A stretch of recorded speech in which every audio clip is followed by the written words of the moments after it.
أعوذ بالله من الشيطان اللعين الرجيم بسم الله الرحمن الرحيم الحمد لله رب العالمين والصلاة والسلام على أشرف الأنبياء والمرسلين وعلى أهل بيته الطيبين الطاهرين اللهم صل على محمد وآل محمد وعجل فرجا.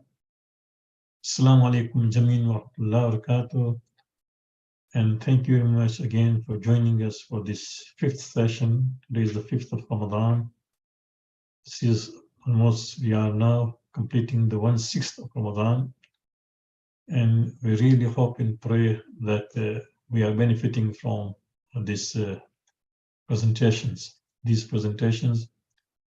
As I prepare for these classes, I personally also benefit because I'm forced to not only look at the hadith, but reflect on them. So often we come across the Quranic verses and hadith, because these hadiths are from people who are divine personalities, who we believe as are masoom.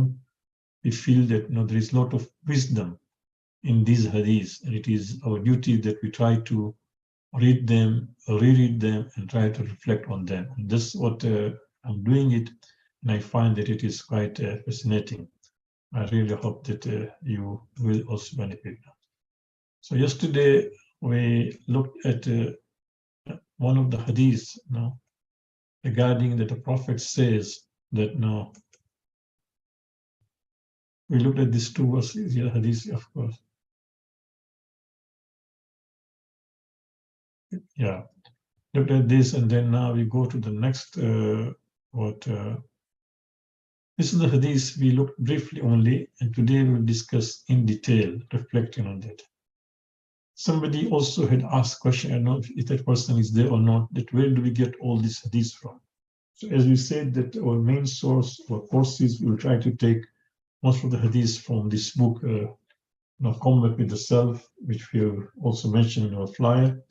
So I hope you will try to get your own copy, although you don't need to, but in case if you would like to. Another source of hadiths which we are using, of course, is this book, Shahrullah. This is with me for the last several years. Unfortunately, it doesn't exist in translation. This is Shahrullah fil Kitab wal Sunnah. That means the month of Allah in the Holy Quran and in Hadith, right?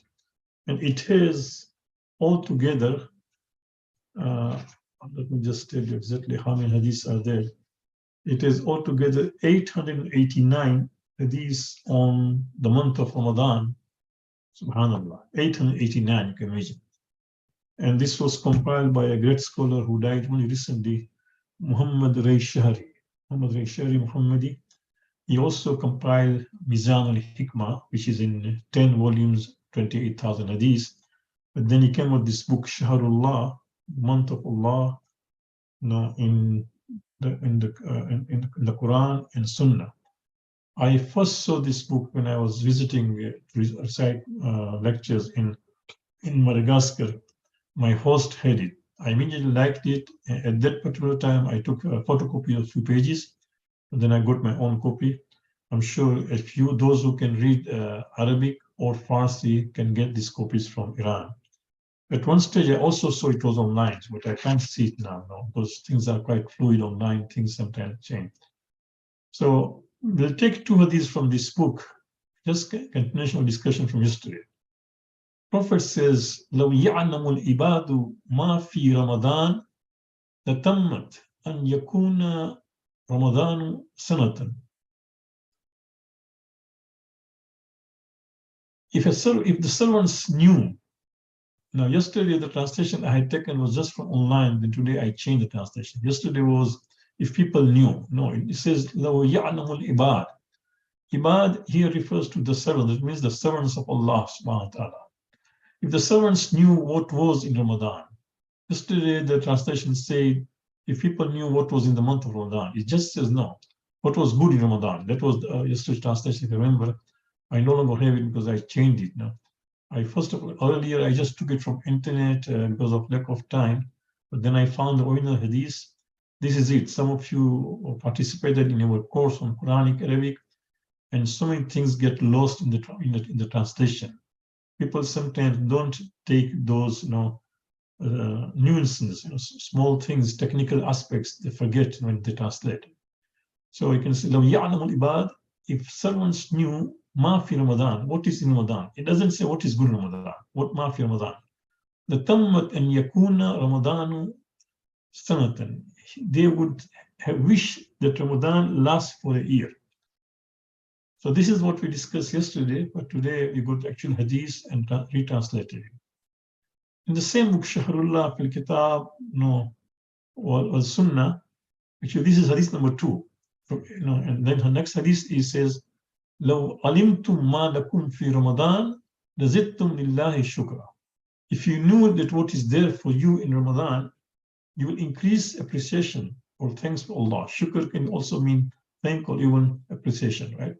So you can imagine, subhanAllah, Prophet says, in both these cases, the word which is, 2 words which come again, one is ilm, law ya'lamu, or law alimtum, and then of course Ramadan, right? So what is important here is that if you were to know, this knowledge is important for us. Unfortunately, the community generally, please don't take me wrong, it's not taken as a criticism, especially as the month of Ramadan, we are fasting, I'm not here to, but the community seems to be less interested about reading, about Islam. They would just be satisfied with what people say, or what even scholars say, which is fine. But just to be satisfied with what others say is not enough.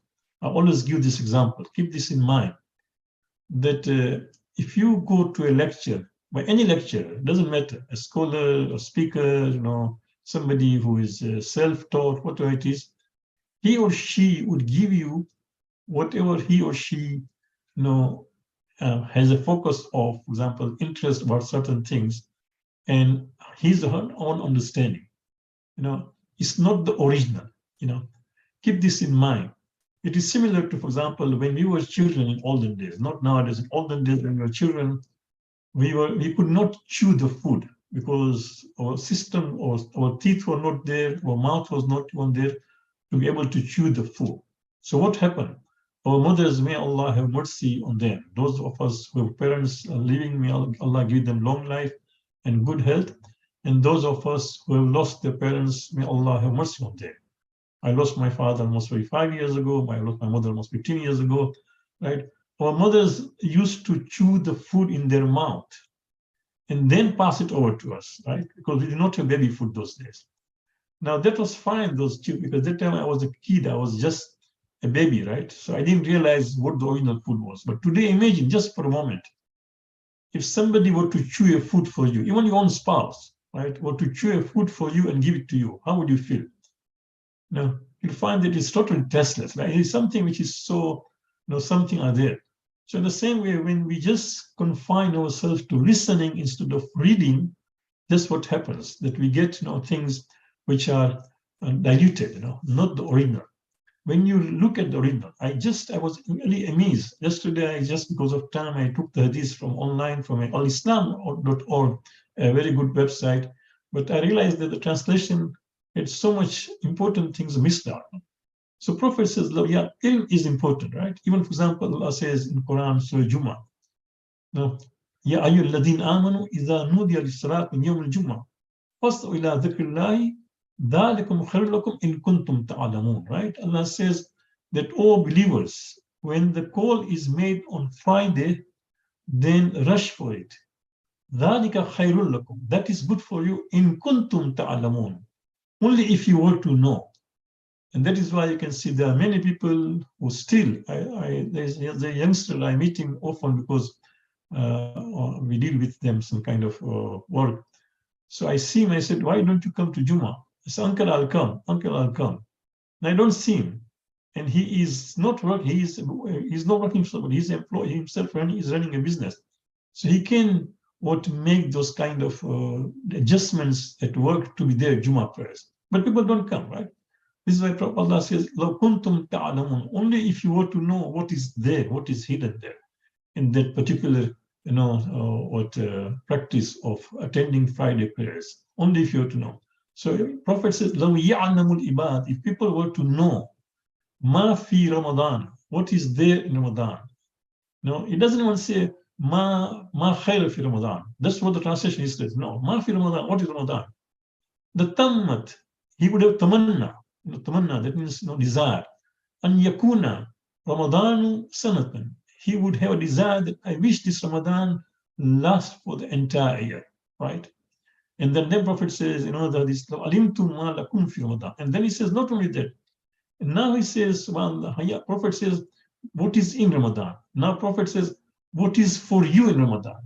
No, now because Prophet is addressing to us directly. No, there is a difference. When you just make a statement and keep the audience as a third person, there's different. But when you talk to them directly, then that is a special there's a special kind of way of addressing, right? For example, same Surah Juma again we take. When Allah talks to the Jews in Juma, Surah Juma, it says, Kul ya ayyuhalladhina, O Prophet, go and tell the Jews of your time in Medina. But now when Prophet Allah is talking to the believers, he doesn't, even a person like Rasulullah, such a great person who received Quran, but Allah likes you and me as servants, as believers. Now Allah talks to us directly. Ya ayyuhalladhina amanu idha nudiya lis-salati al-jumu'ah, right? So see the difference, all those kind of nuances is so important to note.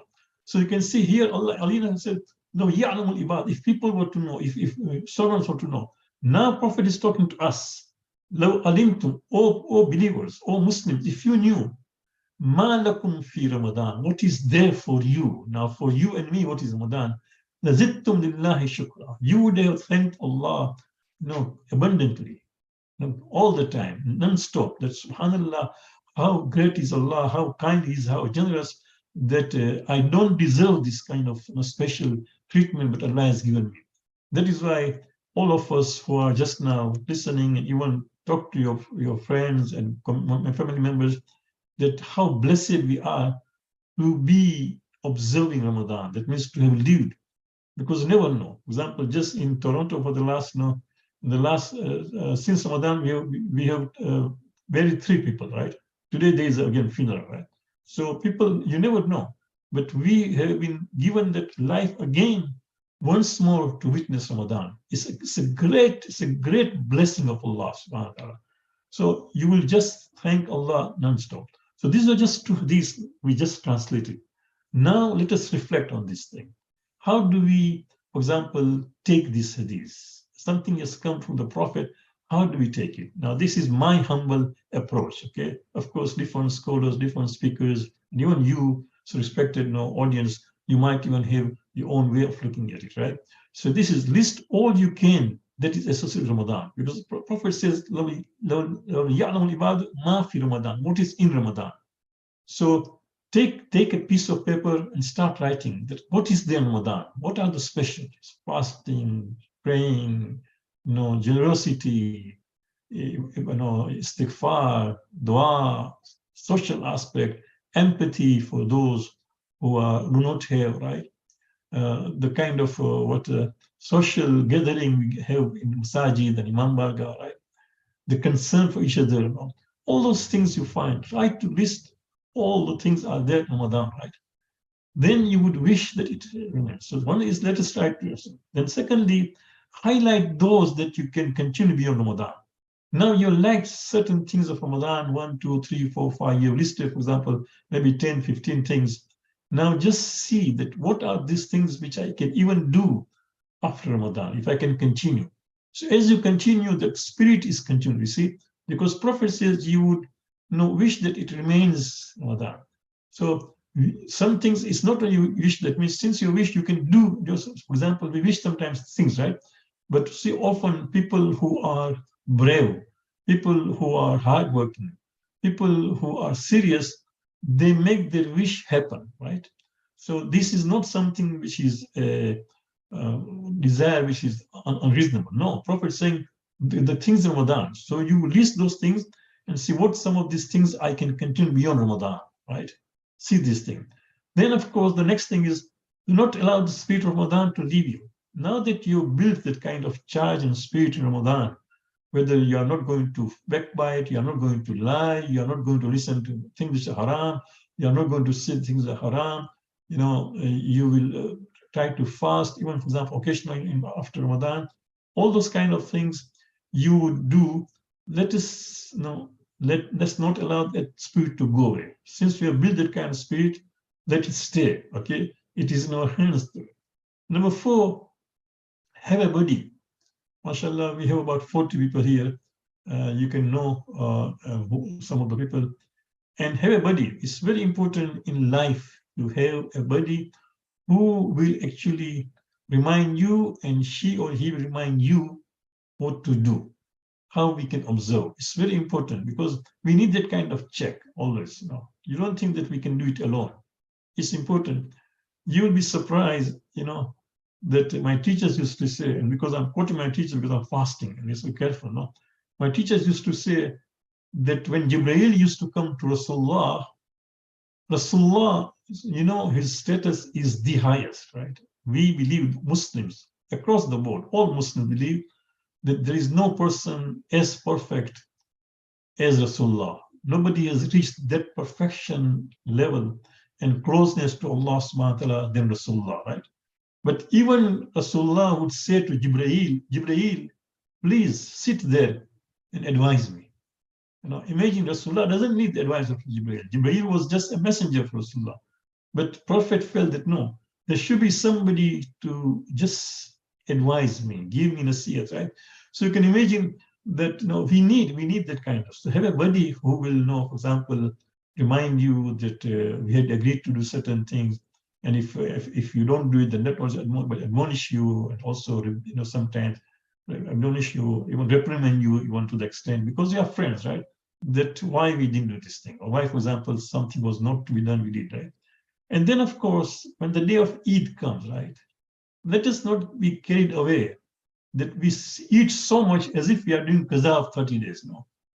Our stomach also cannot make it. Or, for example, we think, it's a matter of happiness, so let us for today, if we, for example, commit some minor sins, Allah will forgive us. We have been fasting all these days. Now Allah knows that it's a day of Eid, it's a day of joy and social gatherings. So if I do little haram here and there, then let's not get carried away. In fact, one of the hadiths says, I will try to find exact hadith later on, but the Eid is, for a believer, Eid is that day which does not have any kind of sins. If he's not committed any sins, that's the day of Eid. So, day of Eid, let's not get carried away.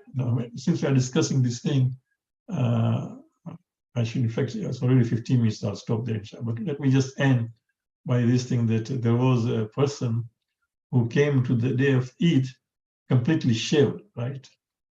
He came completely shaved, and then this is just a joke, so please don't take it wrongly. Said that so Maulana is asking that what's happened to you? You come regularly, mashallah, you with a beard, and coming here regularly, what happened today? He said, Maulana, for 29 days I listened to God. If one day I listen to my wife, what is wrong with you? So of course, I'm not trying to say that always wives are the one who are causing you wrong, but just you can see that people sometimes think that on day of Eid is a license. We can just do things like that. My apologies, I didn't realize already 15 minutes. I will still take questions if you will. For the third time and the last time, I will just again remind the participants to try to, respond to this thing. Try to answer the following questions. This is the third time and the last time, just remind. Is any questions, any clarifications? Thanks, Sheikh. Yeah, if you have a question, feel free to come off mute. There's something in the chat. I don't know if there's a question or not.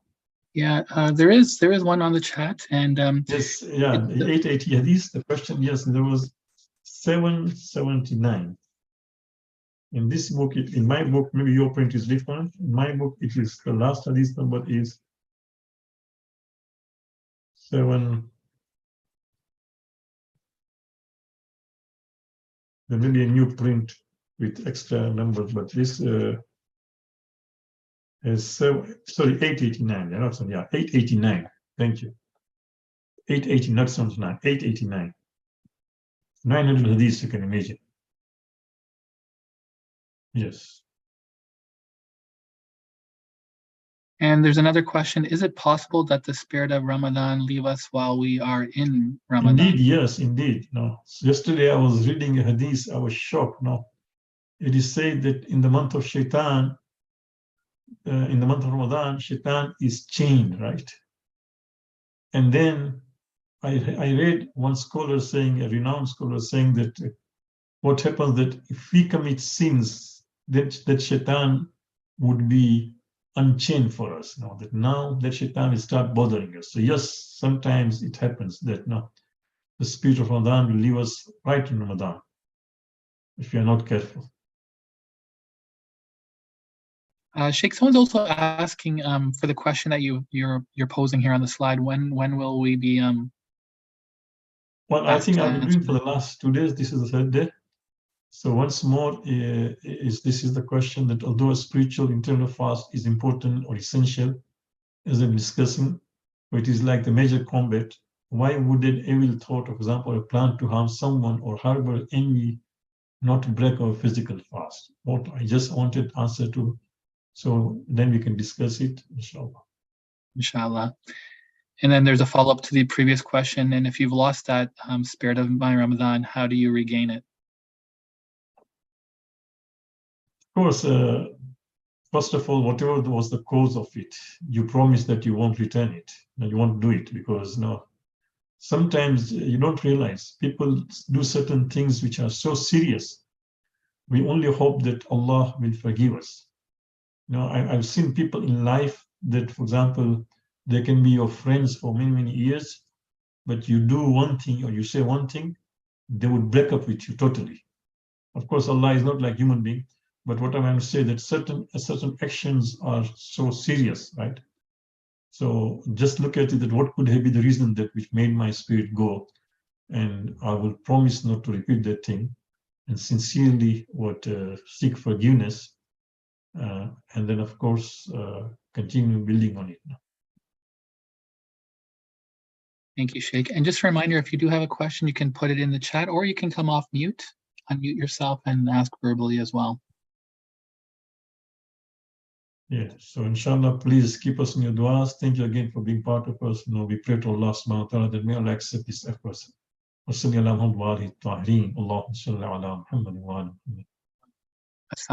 you, everyone. Thank you, Sheikh.